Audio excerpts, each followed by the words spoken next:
Namaku Nadia, usiaku 28 tahun. Setiap pagi aku bangun sebelum matahari terbit, menyiapkan sarapan sederhana, nasi goreng sisa semalam dan teh manis.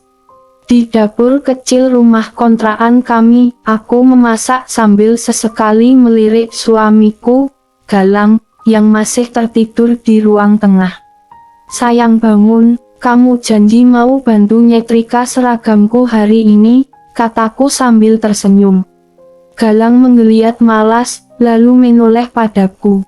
Iyo, istri rajin kayak kamu nggak bisa ditolak," katanya, lalu bangkit dengan senyum khasnya, senyum yang dulu membuatku jatuh cinta saat pertama kali bertemu di kampus. Dulu, Galang seorang fotografer lepas yang cukup terkenal di kalangan pernikahan. Tapi sejak pandemi melanda 2 tahun lalu, usahanya sepi. Alat-alat kameranya dijual satu per satu untuk bayar kontrakan dan cicilan motor. Sekarang, aku yang jadi tulang punggung keluarga.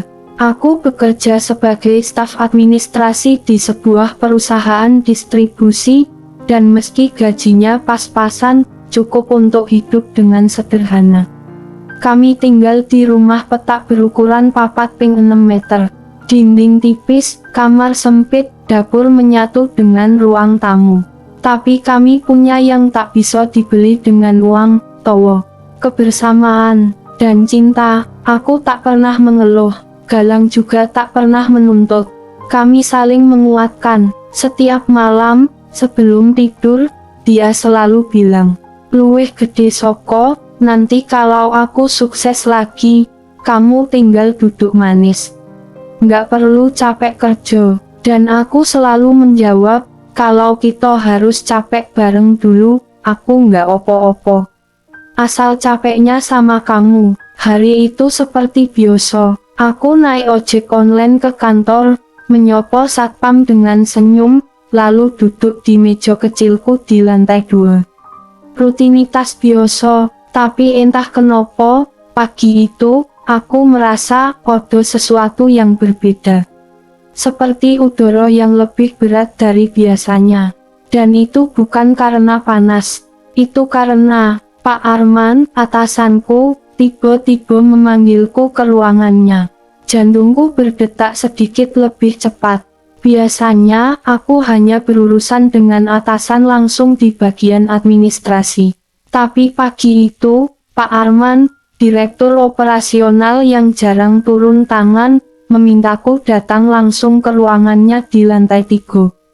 Ruangan ber-AC dingin dengan kaca besar yang memperlihatkan pemandangan kota Jakarta dari ketinggian. Aku mengetuk pelan pintu yang sedikit terbuka. "Masuk, Nadia," suara beratnya terdengar dari balik meja. Tegas tapi tenang, seperti biasanya. Aku masuk, menyimpan segala keraguan di balik senyum profesional. "Selamat pagi, Pak Arman. Odo yang bisa saya bantu?" tanyaku sambil berdiri tegak. Ia menatapku beberapa detik sebelum bicara, lalu menunjuk kursi di depannya. "Duduk dulu, nggak usah tegang." Aku duduk, walau jelas tegang. "Selama ini saya perhatikan kamu kerja cepat, teliti, dan nggak banyak tingkah. Karyawan kayak kamu, longko. Saya butuh orang yang bisa saya percaya bantu proyek pribadi saya." Aku menelan ludah. "Proyek pribadi? Proyek seperti opo, Pak?" tanyaku, mencoba tenang. Pak Arman bersandar di kursinya. "Ada beberapa laporan penting dan pengelolaan jadwal rapat yang saya mau kamu tangani langsung. Kamu nggak perlu pindah divisi, cuma beberapa jam per hari bantu saya. Gajinya tentu lebih dari sekadar tambahan." Aku tercengang. Ini seperti durian runtuh. Gajiku selama ini pas-pasan. Bahkan, kemarin malam Galang sempat mengeluh kalau motor kami harus diservis tapi uangnya belum ada. "Kalau kamu setuju, kita mulai Senin depan. Gajinya saya atur langsung dari budget direksi," tambahnya sambil menyodorkan map berisi rincian tugas dan slip tunjangan tambahan yang nilainya setara 2 kali gaji bulananku. Aku hanya bisa mengangguk. Ada sesuatu dalam tatapan Pak Arman yang membuatku bingung antara perhatian dan dominasi. Tapi saat itu, pikiranku cuma satu, Galang. Uang servis motor, uang kontrakan bulan depan. Sore harinya, saat aku tiba di rumah, Galang sedang duduk di lantai, membuka album lamanya, album mimpi-mimpi yang belum tercapai. Aku dapat tugas baru dari kantor, kataku sambil duduk di sampingnya. Galang menoleh dengan mata berbinar. Serius, tambahan gaji juga. Aku mengangguk, cukup buat servis motor, dan mungkin lebih.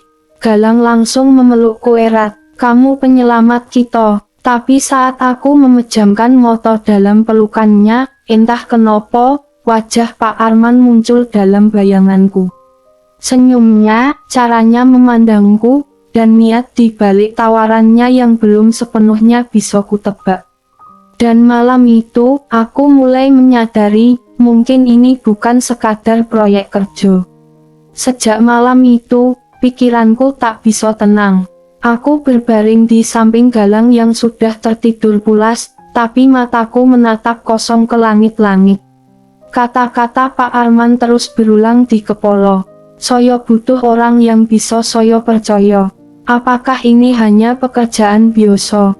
Atau ada sesuatu yang tersembunyi di balik senyumnya yang terlalu dalam untuk seorang atasan? Senin datang lebih cepat dari yang kubayangkan. Aku naik ke lantai 3 dengan map coklat di tangan, mencoba menenangkan diriku sendiri. Ini hanya pekerjaan, fokus, jangan suuzon, gumamku pelan. Namun, saat aku membuka pintu ruangan Pak Arman, dia sudah berdiri sambil menyambutku dengan senyum lebar. Senyum yang, entah kenapa membuat tengkukku dingin. Selamat datang di zona elit, katanya sambil bercanda. Aku ikut tertawa kecil, tapi jantungku kembali berdebar.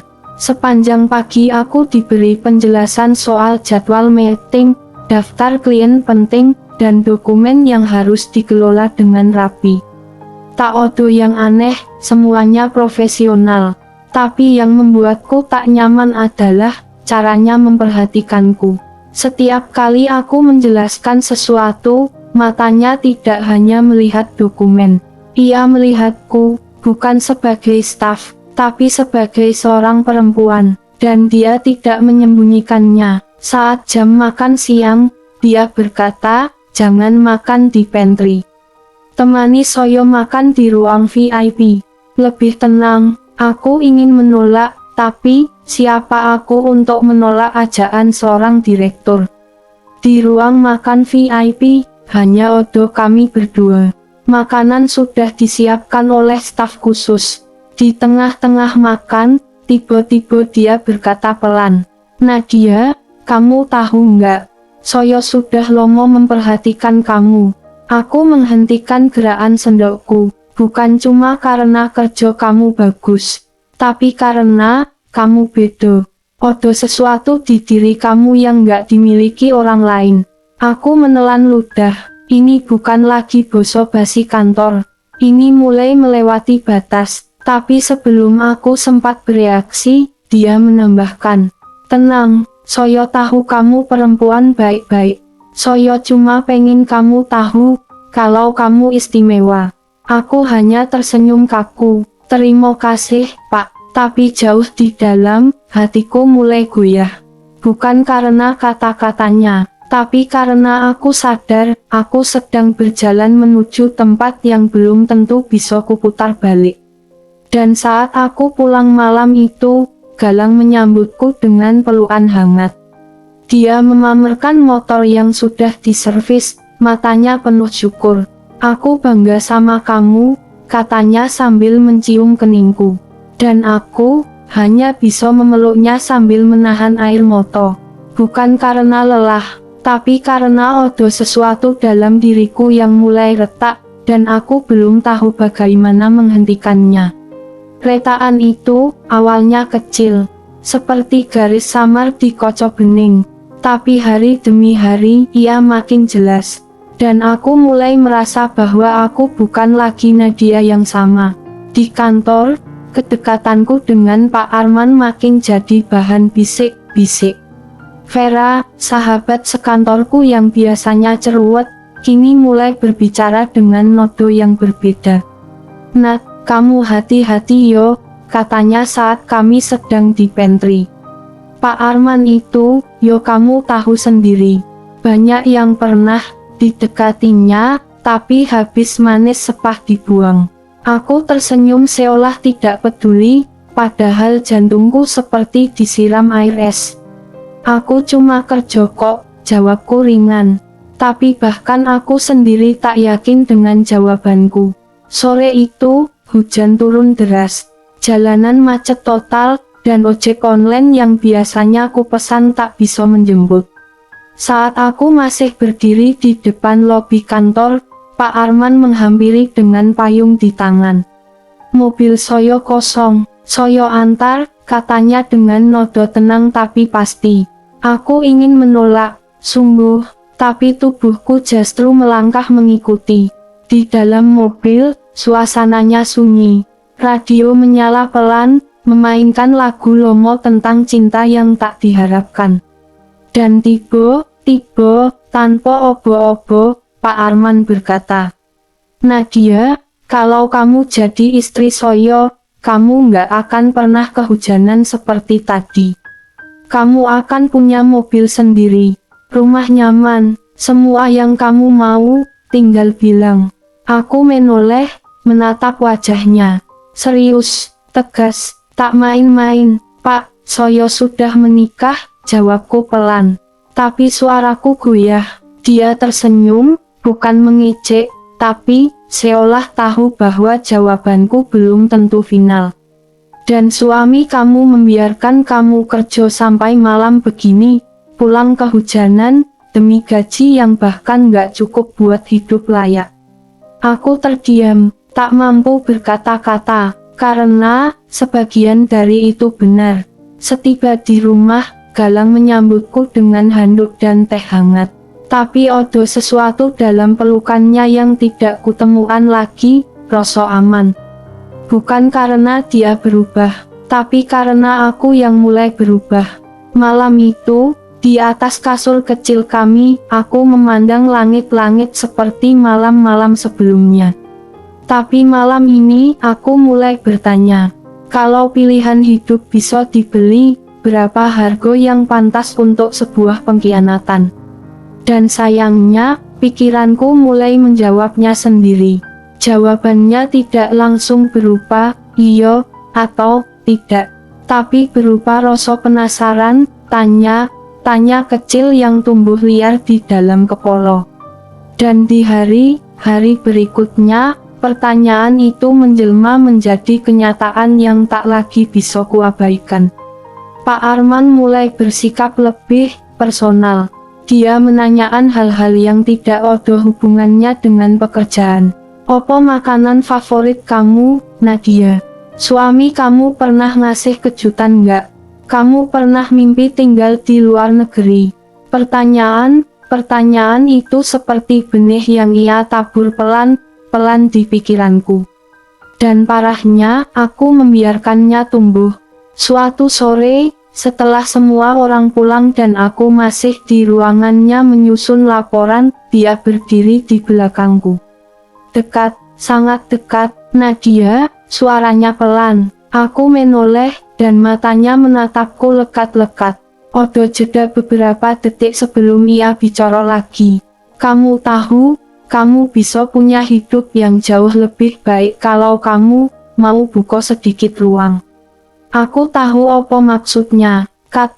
Katanya tidak vulgar, tidak menjijikan, justru terlalu halus, terlalu rapi. Tapi pesannya jelas, buka pintu, aku akan masuk, dan kamu tidak akan kekurangan apapun. Aku berdiri, menjauh beberapa langkah. "Pak, saya pulang dulu.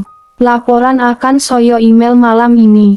Dia tidak menahan, tidak memaksa, hanya mengangguk, lalu berkata singkat, Aku tunggu jawaban kamu, Nadia. Dalam perjalanan pulang, hujan turun lagi. Tapi kali ini aku sengaja tidak memakai payung. Aku ingin air langit ini membasuh rasa bersalah yang makin lama makin berat. Sampai rumah, aku disambut Galang seperti biasa. Tapi hari ini, wajahnya terlihat lebih cerah. "Odo kabar bagus," katanya sambil menunjukkan layar ponselnya. "Temen Lomo nawarin proyek foto kecilan buat katalog online.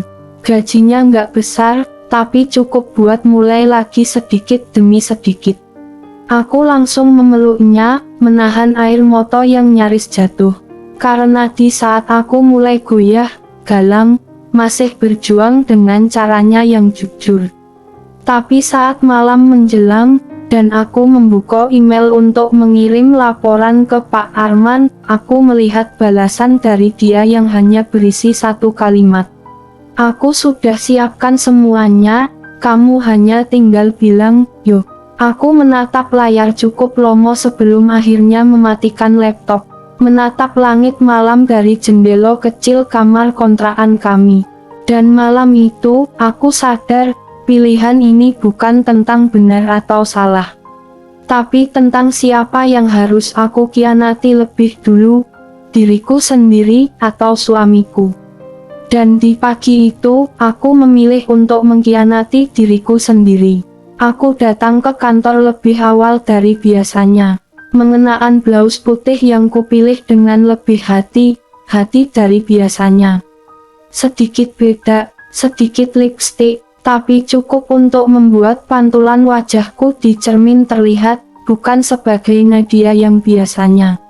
Saat aku masuk ruangannya, Pak Arman menatapku sebentar, lalu tersenyum tipis. Seolah tahu, pagi itu, aku sudah menjawabnya tanpa kata.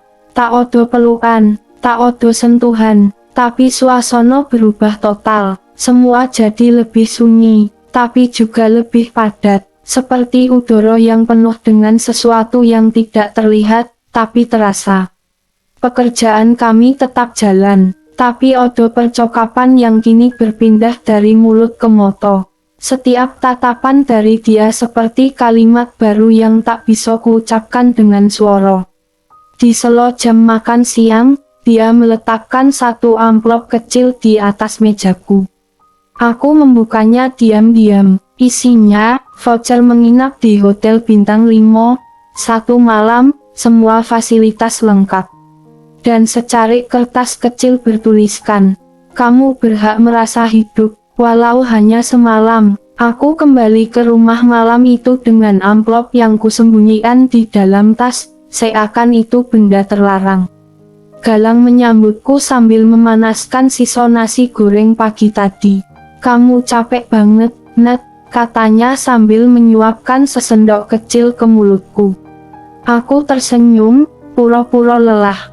Padahal yang lelah, bukan tubuhku, tapi nuraniku. Malam itu, saat Galang tertidur, aku membuka kembali amplop itu dan memandang voucher hotel yang mengkilap.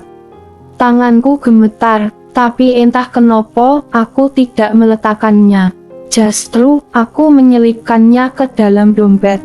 Dan saat aku menatap cermin di kamar mandi malam itu, aku hampir tak mengenali wajah sendiri. Luwih gede soko aku sadar, satu langkah kecil hari ini mungkin belum terlihat sebagai pengkhianatan. Luwih gede soko tapi semua pengkhianatan besar, selalu dimulai dari satu langkah kecil yang terlalu jauh. Voucher hotel itu tetap tersimpan rapi di dompetku. Tapi rasa bersalah mulai menghantui setiap sudut pikiranku. Setiap kali aku menatap Galang yang tertidur lelap, hatiku terasa teriris. Namun, tekanan dari kantor juga semakin nyata. Pak Arman semakin sering mengundangku ke rapat-rapat pribadi, memberi tugas yang bukan hanya soal pekerjaan. Ia mulai berbicara tentang rencana masa depan yang melibatkanku secara personal. "Aku ingin kamu jadi bagian dari hidupku, Nadia. Tidak hanya di kantor, tapi di luar sono juga," katanya dengan nada yang tak bisa aku tolak. Aku tahu itu jebakan yang perlahan menjeratku. Tapi di satu sisi, aku butuh uang itu untuk masa depan kami, untuk Galang, untuk harapan yang mulai redup. Malam-malamku kini sering diwarnai dengan gelisah. Ketika Galang berbicara tentang mimpi-mimpinya, aku menyembunyikan kenyataan pahit ini darinya. Suatu malam, saat aku sedang menyiram tanaman kecil di teras, suara ponsel bergetar. Pesan dari Pak Arman, luwih gede soko, besok aku sudah siapkan semuanya. Kita bertemu di hotel. Jantungku serasa berhenti. Hotel itu, tempat di voucher itu. Aku tahu, ini adalah ujian sesungguhnya. Aku berdiri terpaku, menatap bintang yang tersembunyi di balik awan gelap. Di antara pilihan yang ku tahu salah, aku harus memilih satu. Dan aku merasa aku mulai tenggelam dalam bayang-bayang dari pilihanku sendiri. Malam itu, aku berdiri di depan pintu hotel mewah yang terpampang megah. Hati berdebar bukan karena kagum, tapi karena takut podo opo yang akan terjadi setelah aku melangkah masuk. Aku tahu, ini bukan sekadar janji pekerjaan atau pertemuan biasa. Ini adalah pertaruhan hidup yang aku sendiri belum siap memenangkannya. Namun, suara hati kecilku yang paling dalam berteriak, "Opo kamu benar-benar ingin mengorbankan segalanya hanya demi uang dan janji manis?" Tapi kata-kata itu tenggelam oleh kegelisahan dan kebutuhan yang lebih besar. Saat pintu terbuka, Pak Arman menyambutku dengan senyum hangat yang kini terasa penuh misteri. Aku masuk, menutup pintu di belakangku, dan seketika, ruang itu berubah menjadi labirin emosiku yang penuh tanda tanya. Apa yang akan aku pilih? Akankah aku menyerah pada godaan ini? Atau aku akan menemukan jalan keluar sebelum semuanya terlambat? Aku berdiri di ruang hotel yang megah, ditemani gemerlap lampu kristal dan aroma parfum mahal. Pak Arman menatapku dengan tatapan yang seolah berkata lebih dari sekadar kata-kata. "Ambil saja waktu sejenak, Nadia. Ini bukan soal terburu-buru," katanya pelan. Tapi di balik kata-katanya, aku tahu ada harapan besar menunggu jawaban dariku. Hatiku bergejolak. Aku ingat Galang, suamiku yang sederhana namun tulus. Wajahnya saat tersenyum hangat di pagi hari terbayang jelas. Semua mimpi dan perjuangan kami bersama seakan menuntut aku untuk tetap kuat. Namun, bisikan Pak Arman yang menjanjikan kehidupan yang berbeda begitu menggoda. Dunia yang selama ini aku impikan, kemewahan, kebebasan, tanpa rasa khawatir, terasa begitu nyata dan dekat. Aku menghela napas panjang. Ini bukan sekadar pilihan, ini adalah persimpangan hidup yang bisa mengubah segalanya. Di dalam hatiku, aku berbisik, aku harus memilih jalan yang benar, walau berat. Pak Arman tersenyum, seperti membaca isi pikiranku. "Kamu perempuan kuat, Nadia.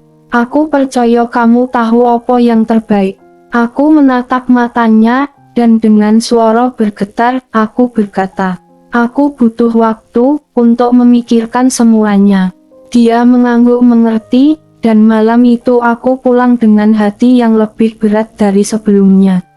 Sepanjang perjalanan pulang, pikiranku tak henti berputar. Aku tahu waktu yang kuminta bukan untuk melarikan diri, tapi untuk mencari keberanian menghadapi kenyataan. Di rumah, Galang tersenyum hangat saat aku melangkah masuk.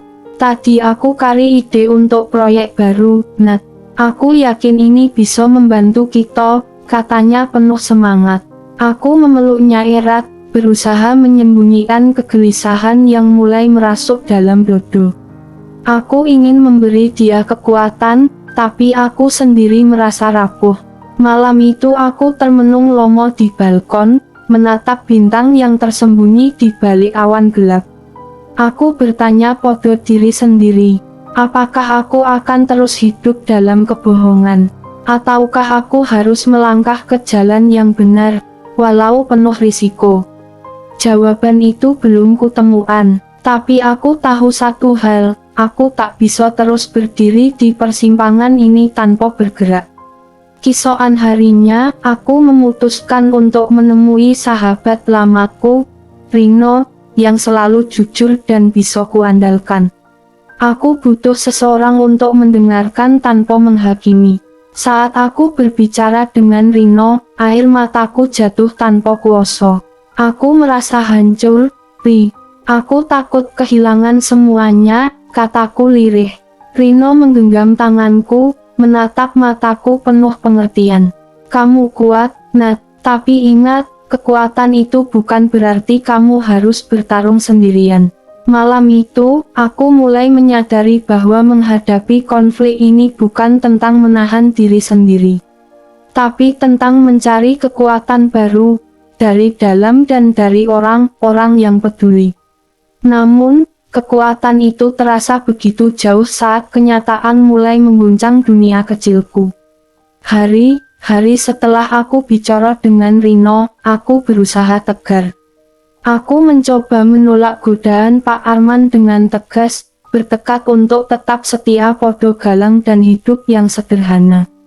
Tapi ternyata, Pak Arman tidak mudah menyerah.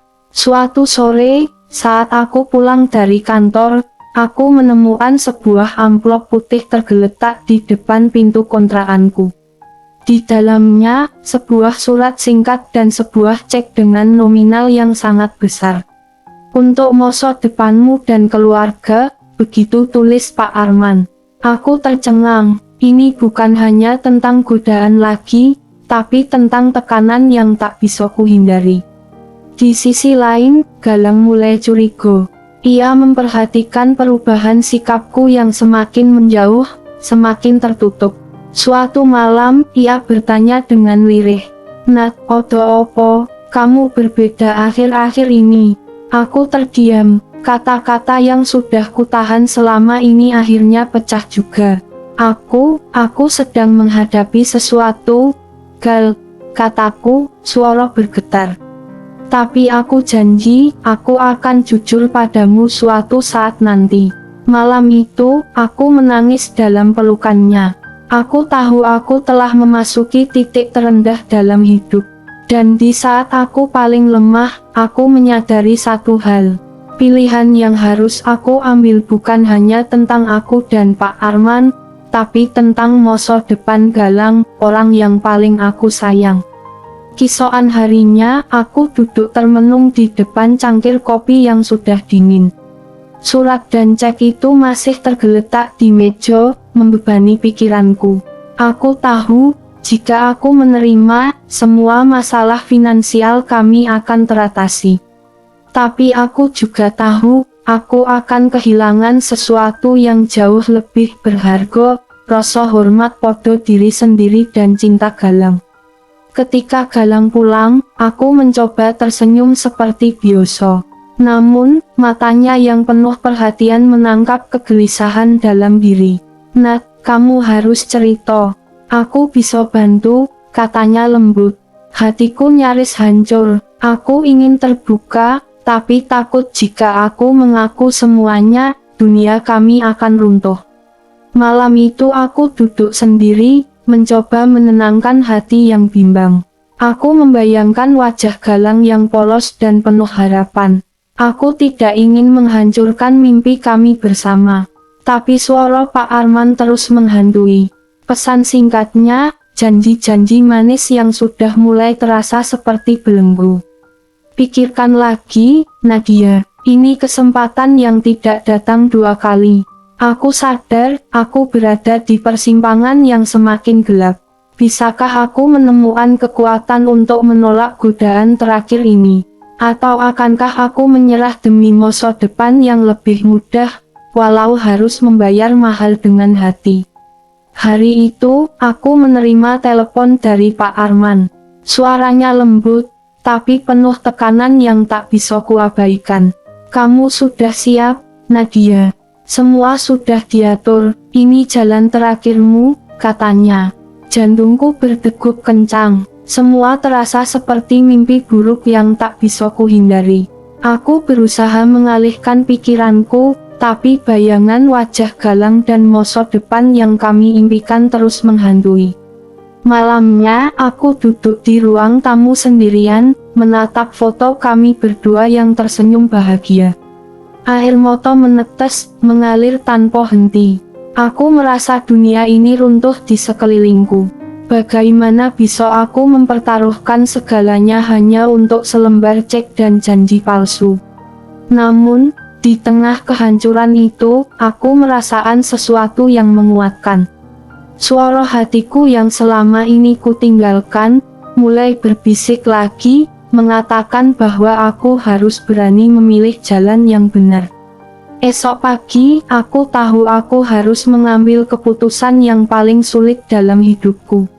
Saat fajar mulai merekah, aku duduk di meja makan, tangan gemetar memegang surat dan cek itu. Galang masuk dengan senyum hangat, tapi aku tahu aku tidak bisa terus menyembunyikan semuanya darinya. Dengan suara pelan namun tegas, aku berkata, "Galang, aku harus jujur padamu, ada sesuatu yang berat yang aku pendam." Matanya membesar, namun tetap penuh perhatian. Aku menumpahkan semua cerita, godaan, tekanan, dan dilema yang menghantui selama ini. Dia diam, memproses semuanya. Lalu ia genggam tanganku erat. "Kita hadapi ini bersama, Nadia. Apapun yang terjadi." Air mata mengalir, bukan hanya dari kesedihan, tapi dari kekuatan yang tumbuh di dalam hati kami. Aku tahu, aku telah mencapai titik terendah dan sekaligus awal dari sebuah perubahan. Keputusan itu bukan hanya tentang aku, tapi tentang kami berdua. Aku memilih jalan yang benar, meski berat dan penuh risiko. Sejak hari itu, aku dan Galang memutuskan untuk melangkah bersama, apapun konsekuensinya. Kami mengembalikan cek itu. Kupotong menjadi 2 sebelum mengirimkannya kembali dalam amplop kosong, tanpa catatan, tanpa penjelasan. Hanya satu pesan diam, aku memilih untuk tidak menjual harga diriku. Tentu saja, kisoan harinya, aku mendapat telepon dari Pak Arman. Nada suaranya tidak lagi hangat. "Kamu membuat kesalahan besar, Nadia. Tapi itu pilihanmu." Telepon itu berakhir tanpa salam perpisahan. Dan kisoan harinya, surat pemberhentian kerja dikirim ke emailku. Singkat, dingin, dan tak terbantahkan. Aku kehilangan pekerjaan. Galang menatapku saat aku menyerahkan surat itu kepadanya dengan tangan gemetar. Tapi alih-alih panik, dia tersenyum tipis dan berkata, "Kalau pintu ini tertutup, kita cari jendela lain, kan?" Aku menangis, kali ini bukan karena takut, tapi karena rasa syukur. Aku menyadari, aku tidak sendirian. Aku memiliki seseorang yang melihatku bukan dari apa yang bisa kuperoleh, tapi dari siapa aku sebenarnya. Kami mulai menyusun rencana baru. Sederhana, jauh dari mewah, tapi jujur, dan berasal dari hati. Hari-hari setelah kehilangan pekerjaanku terasa sunyi, tapi bukan sunyi yang menakutkan. Lebih seperti keheningan sebelum benih harapan mulai tumbuh. Aku dan Galang mulai menjual kue buatan tangan dari resep warisan ibuku. Kami memulai dari dapur sempit kontrakan, dengan oven pinjaman dan semangat yang tak bisa dipadamkan. Aku menyebar brosur kecil ke kompleks perumahan terdekat, bahkan mengetuk pintu-pintu rumah dengan malu-malu. Tapi Galang selalu menggenggam tanganku dan berkata, "Lihat mereka di moto, Nat. Biar mereka tahu kamu tulus." Satu demi satu pesanan mulai berdatangan. Belum cukup untuk hidup mewah, tapi cukup untuk membuat kami percaya, kami bisa. Suatu sore, aku melihat Galang duduk memandang nota pesanan pertama dengan senyum kecil di wajahnya. "Aku lebih bangga kamu kehilangan pekerjaan karena menolak disuap," daripada sukses tapi hidup dalam kepalsuan, katanya pelan. Kalimat itu menampar lembut hatiku. Bukan karena menyakitkan, tapi karena menguatkan. Aku tahu aku telah membuat pilihan yang benar. Kami belum sepenuhnya bebas dari kesulitan. Tapi sekarang, setiap langkah kecil terasa bermakna, karena kami berjalan berdampingan, bukan untuk bertahan hidup, tapi untuk hidup dengan bermartabat. Suatu pagi, setelah menyelesaikan adonan kue terakhir, aku duduk di teras kecil kontrakan, menatap matahari yang baru muncul dari balik atap-atap rumah tetangga. Udara pagi itu terasa berbeda, lebih hangat, lebih jujur. Tiba-tiba ponselku berbunyi. Sebuah pesan masuk dari nomor tak dikenal. Luwih gede soko, saya mencicipi kue buatan Anda kemarin. Lezat sekali. Apakah Anda bisa menerima pesanan untuk acara pernikahan anak saya bulan depan? Aku tertegun, membaca pesan itu berulang-ulang. Hatiku melonjak. Ini bukan hanya pesanan besar, ini titik balik. Aku segera menunjukkan pesan itu pada Galang, dan kami berpelukan seperti anak-anak yang baru saja memenangkan lomba.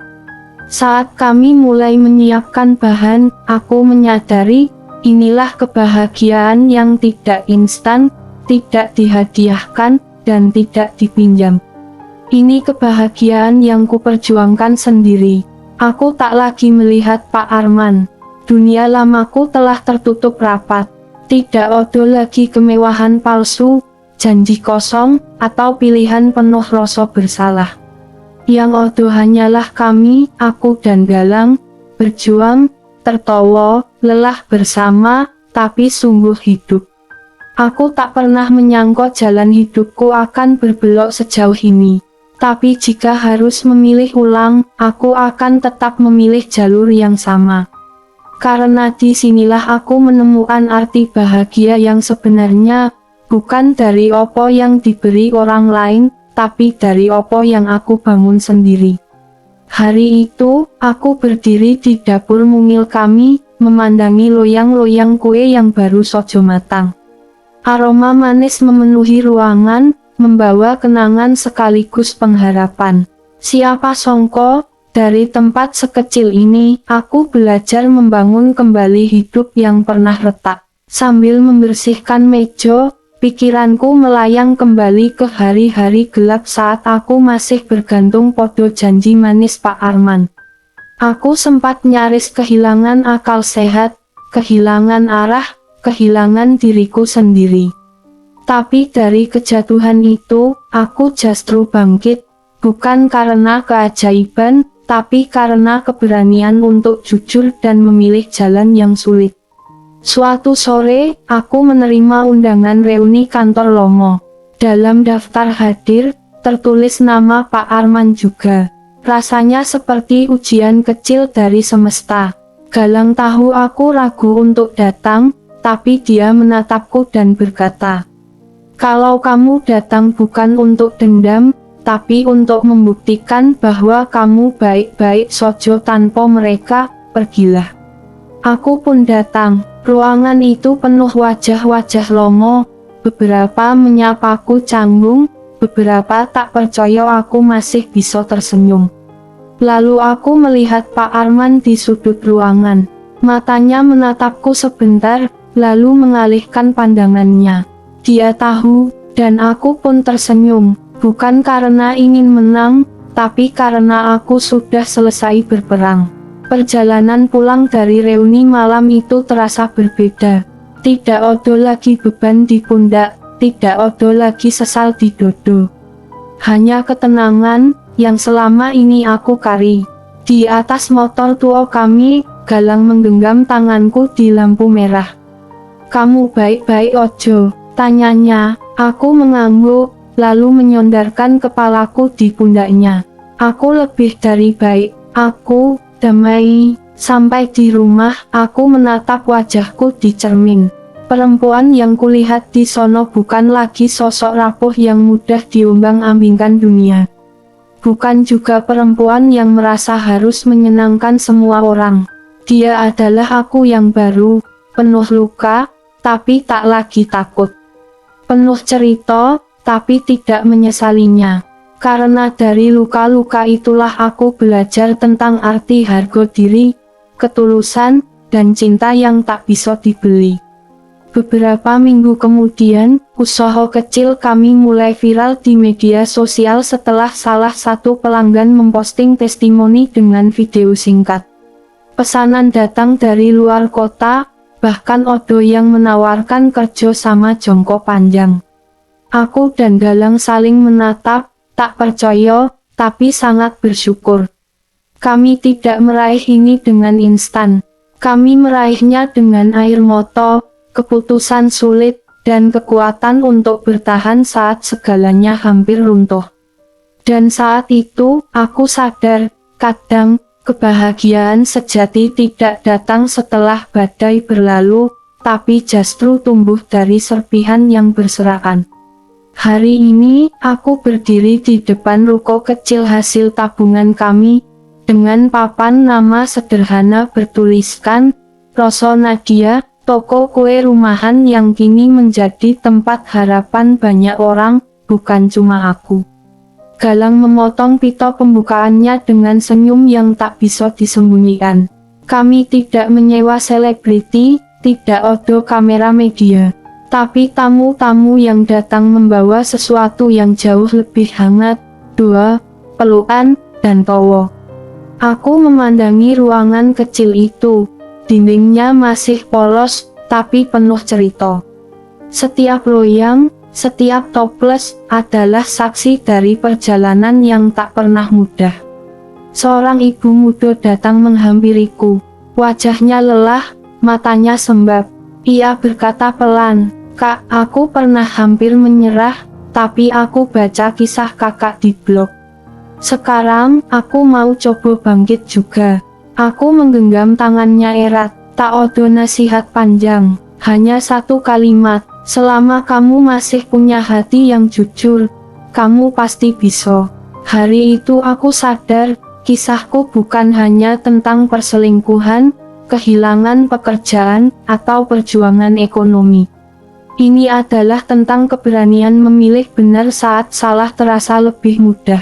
Tentang cinta yang tak menyerah saat segalanya runtuh. Tentang kebahagiaan, yang akhirnya bisa kutatap tanpa perlu menyembunyikannya dari siapapun. Aku adalah Nadia, perempuan biasa yang pernah salah langkah, tapi memilih pulang ke dirinya sendiri. Dan inilah akhir kisahku, bukan karena selesai, tapi karena akhirnya aku tahu, aku tak lagi perlu berpura-pura.